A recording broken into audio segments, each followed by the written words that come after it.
বড় বলতে শুনলাম না যে হারাম অর্থ দ্বারা কুরবানি করা কাবিরা গুনাহ। শুনেছেন আপনারা? বলছে না, তাহলে কেন বলবে না? কেন? হুজুরের মুরিদ কেটে যাবে।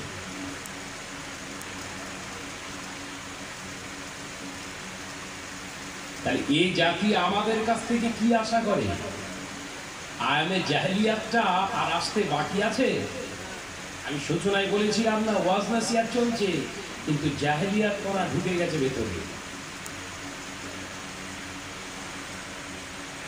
ভাইরা, নওজওয়ানেরা, যুবকেরা, ছেলেরা, বাচ্চারা, পর্দানশীনা মা বোনেরা, আল্লাহ নবী তো জানে বাদশাহ হাবিবুল্লাহকে, নবী জনাবে মুহাম্মদুর রাসূলুল্লাহকে সাল্লাল্লাহু আলাইহি ওয়াসাল্লাম হুজুর আমার এই জন্য আয়াতে কারিমা দিয়ে জানিয়ে দিলে, আল্লাহ পাকের জমিনে যা কিছু তুমি করবে আমি রাসূলুল্লাহর অনুকরণে তুমি করো, আমি নবীর অনুসরণ করে করো, তাহলে তোমার এই কর্মযজ্ঞটা আল্লাহ দরবারে ইবাদত হয়ে যাবে। আমি নবীর ইত্তেবা ছাড়া যদি কোনো কাজ তুমি করে থাকো, ওটা ইবাদত হলো না।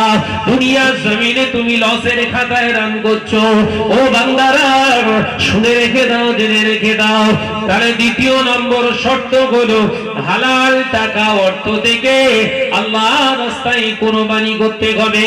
এখন আপনার কাছে হালাল টাকা আছে, আপনি চিন্তা করছেন ভাইজান হালাল টাকার মালিক, এবারে পশু হাটে গিয়ে ইচ্ছা মতো ক্রয় করব। না না, পারবেন না, ইচ্ছা মতো পারবেন না।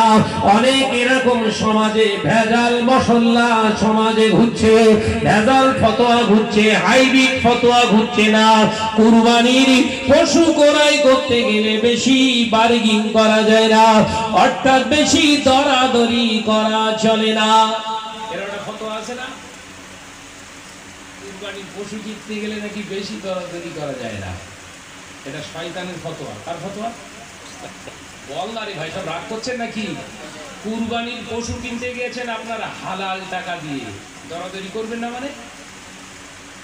দরাদরি তারা করবে না যাদের হারাম রাস্তায় ইনকাম। মাথায় ঢোকাতে পারছি না, কারণ তাদের জন্য তো কুরবানি ফরজ, আপনার ওয়াজিব না। হারাম রাস্তায় টাকা এসছে, হারাম রাস্তায় দেবে, ওর বাদবে না। আপনার তো মেহনতের পরিশ্রমের হালাল টাকা, আপনি করবেন না মানে?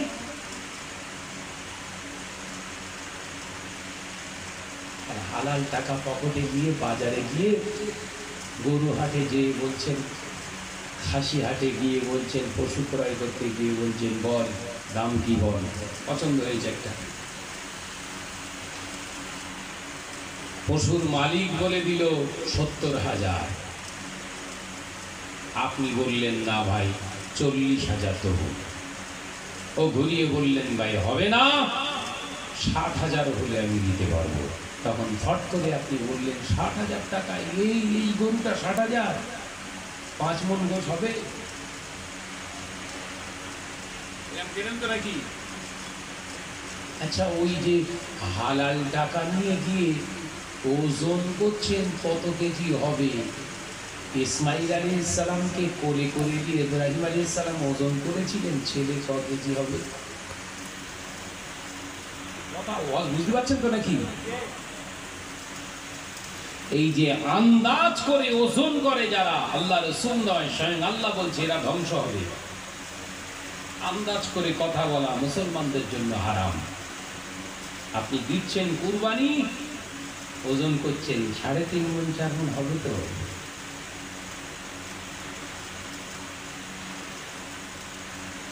তাহলে আপনার কুরবানির ভিতরে ভেজাল ঢুকেছে কিনা আমি একটুখানি আজকে বলে দিয়ে যাই। যেহেতু চলছে তো গোশ এখনো, ওটা হালাল রাস্তায় হয়েছে না হারাম রাস্তায় হয়েছে, এ রিসার্চ করে গবেষণা করে অ্যানালাইসিস করে সমাজে বলবে মানসিকতা আমাদের ভিতরে খুব কমে গেছে। আমার ভিতরে একটুখানি এনার্জি উঠেছে, ওই জন্য একটুখানি আপনাদের জানাচ্ছি। অসুবিধা হবে না তোমার? জানার দরকার আছে না নাই? তাহলে পশু ক্রয় করতে গেলে আন্দাজ করে অনুমান করে এত কেজি হবে, এই অনুমান করে পশু কেনা হচ্ছে হারাম। ঠিক আছে?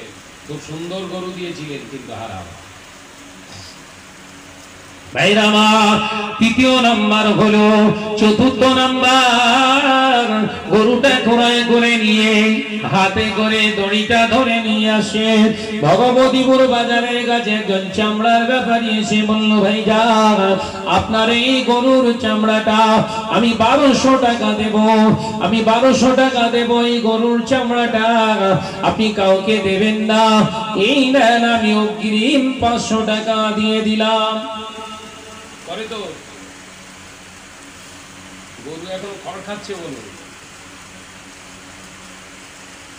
হ্যাঁ না বলেন না রে ভাই, করে না করে না, এটাও হলো হারাম। প্রশ্ন হলো, ভাই যেন হারাম হারাম করতে সব তো শেষ করে রেখে যাচ্ছেন, কেন হারাম হলো? ওষুধ তো আমার, হারাম হবে কেন? হালাল টাকায় কিনেছি, আমি নামাজি, দাড়িওয়ালা, ওষুধ ক্রয় করেছি আন্দাজ করে কত কেজি হবে তাও এরকম মেপে করিনি, দরদাম করে মোটামুটি পছন্দ হয়েছে দিয়ে চলে এসেছি, হারাম হলো কি করে? একটু বলে যেতে হবে, নাহলে ছাড়বো না। ভাইরা বাবাজিরা, যারা পড়াশুনো করেছে আলেম ওলামা, তাদের কাছে জিজ্ঞাসা করবেন, হেদায়া বলে একটি কিতাব আছে বাবাজি, ওই হেদায়া কিতাবের ভিতরে পরিষ্কার হুজুর মুসান্নিফ পরিষ্কার ভাবে জানিয়ে দিয়েছেন, এই জন্য হারাম হবে, এই জন্য হারাম।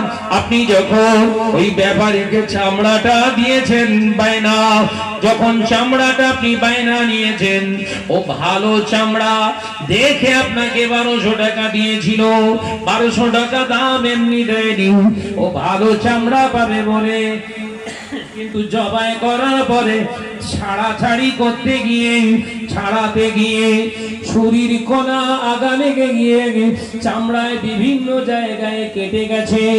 কাটা চামড়া তো কিনিনি, কিন্তু আপনি দিয়েছেন তাকে কাটা চামড়া, এটা হলো ঠকানো, ঠকানোই হলো ইসলামে হারাম। বোঝা যাচ্ছে? ও কিনেছিল ভালো চামড়া, গরু তখন ঘাস খাচ্ছে, আর ওকে দিয়েছেন জবাই করে ছাড়াতে গিয়ে 3-4 জায়গায় ফাঁসে না, চামড়া কেটে গেছে। ও তো ভালো চামড়া কিনেছিল, আপনি কাটা চামড়া দিচ্ছেন কেন? হারাম। তাহলে কটা হলো মা?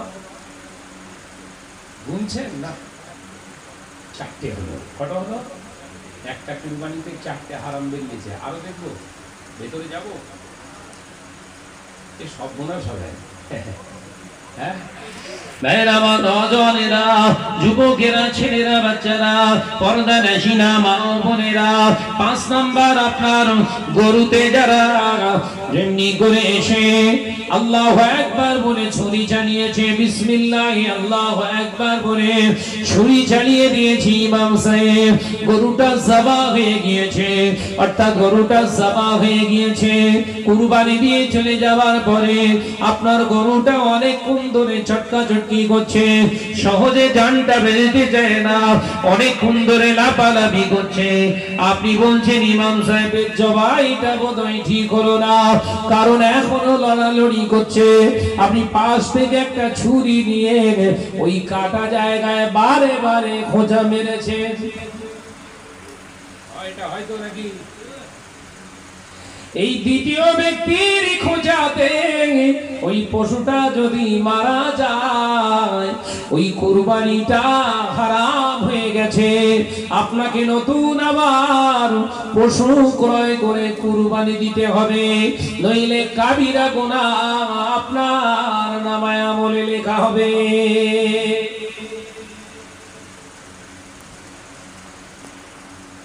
ঠিক আছে তো বাপ, পর্দার আড়ালে মা বোনরা বলছো ঠিক হোক না হোক গাড়ি ভর্তি হয়ে গেছে, টেনশন নেই। আলোচনাগুলো মাথায় ঢুকে দিচ্ছেন তো নাকি? এই ওয়াজটা দরকার ছিল কুরবানির আগে, এই ওয়াজটা করার দরকার ছিল ইমাম সাহেব। এই ওয়াজটা করার দরকার ছিল এর আগে যত জলসা হয়েছে সেসব জলসায়। এই কথা বলছেন না কেন? তাহলে কালকের ওই সমস্ত ভুলগুলো হতো না। তাহলে এই দায়িত্ব থেকে যে নিজেদেরকে লুকিয়ে রেখেছিল এদেরকেও কিন্তু আসামির কাঠ গড়ায় দাঁড় করানো হবে। ওইগুলো সব জান্নাতি নাকি? এ নওজওয়ানেরা, মুরব্বিয়ান গণেরা, ছেলেরা, বাচ্চারা, পর্দানশীনা মা ও বোনেরা, মোল্লার চোখের মুসলমানেরা, আল্লাহর মাহবুব হওয়া টোটাল সহজ নয়। আল্লাহ জিকির আজকার করলে আল্লাহ ওয়ালা হতে পারবেন না। না না, জিকির আজকার করাটা আল্লাহ ওয়ালার কাজ, কিন্তু আল্লাহ ওয়ালার ভিতরে যে শয়তান বাসা বেঁধে থাকে। ও বাবাজিরা, শুনে রেখে দেন, জেনে রেখে দেন, তাহলে কুরবানিটা করার পরে আপনার পশুটা যতক্ষণ লড়াচড়া করতে দেন, ওর রক্তটা যখন চলাচল বন্ধ হয়ে যাবে, ও মারা যাবে, আপনার কুরবানিটা সহি হয়ে যাবে। কিন্তু আপনি দেরি করলেন না, আপনার কসায় যারা কাজ করবে তারা অন্য গরুতে যে কাজ করার ধান্দায় আপনার গরুটাকে তাড়াতাড়ি তারা মেরে দিয়েছে। তাই আপনার কুরবানিটা কুরবানি হলো না, কতল করা হয়েছে।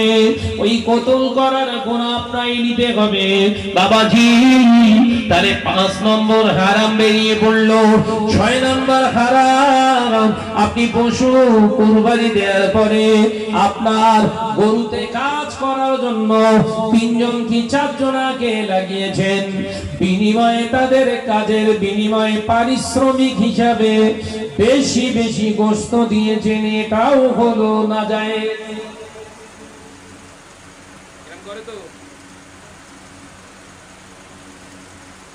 ওরা 4 জন কাজ করেছে একটু বেশি করতে। কুরবানির গরুতে পরিশ্রমের বিনিময়ে পারিশ্রমিক আপনাকে টাকা দিতে হবে।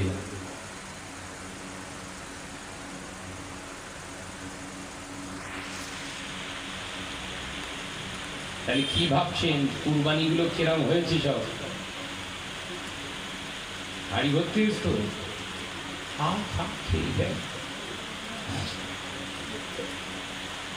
আরবার যাই হবে। আড়ালে যারা মা বোনদের বলছে, হুজুর তুই যা আওয়াজ করবি কর না, আমাদের হাঁড়িতে পুরো রেডি, ফিরিস পুরো ফুল, তুই আওয়াজ কর না। ভুল করে ফেলেছি আমরা। এই বললেন ইবাদত। 6টা ভুল, 6টা হারাম কাজ আপনার কুরবানির ভিতরে। হারাম ছাড়া হয় কুরবানি, হালাল থেকে হয় কুরবানি। হারামের সংমিশ্রণে কখনো কুরবানি হয় না, ইবাদত হয় না। নাম্বার 1, নামাজি হতে হবে। নামাজি যদি না হন, কুরবানি আপনার জন্য হালাল নয়। এই কথা বুঝতে পারছেন না নাকি? বহু আলেম ওলামা আজকে সমাজের বুকে এই নসিহত না দেওয়ার কারণে বহু সুদখোর, হারামখোর এখন বড় বড় কুরবানি দিচ্ছে। এই কথা বলছেন না কেন?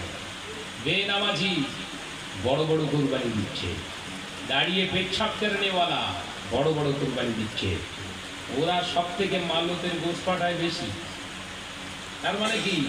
একা জাহান্নামায় যাব না, তোদেরকে নিয়ে তারপর যাবো। খাওয়া মাল্যতের গোশ দেয় না? কথা বলছেন না কেন? কি সুন্দর সিস্টেম দেখ। একজনের বাড়িতে পৌঁছে যাচ্ছে 15 কেজি 16 কেজি। মাথা কাজ করছে না। চাচা বলছে কুরবানি দিয়ে এত গোশ পাইনি, মাল্যতের গোশটা পেয়েছি। খা, জন্মের খাওয়া খা, মুগুর রেডি আছে।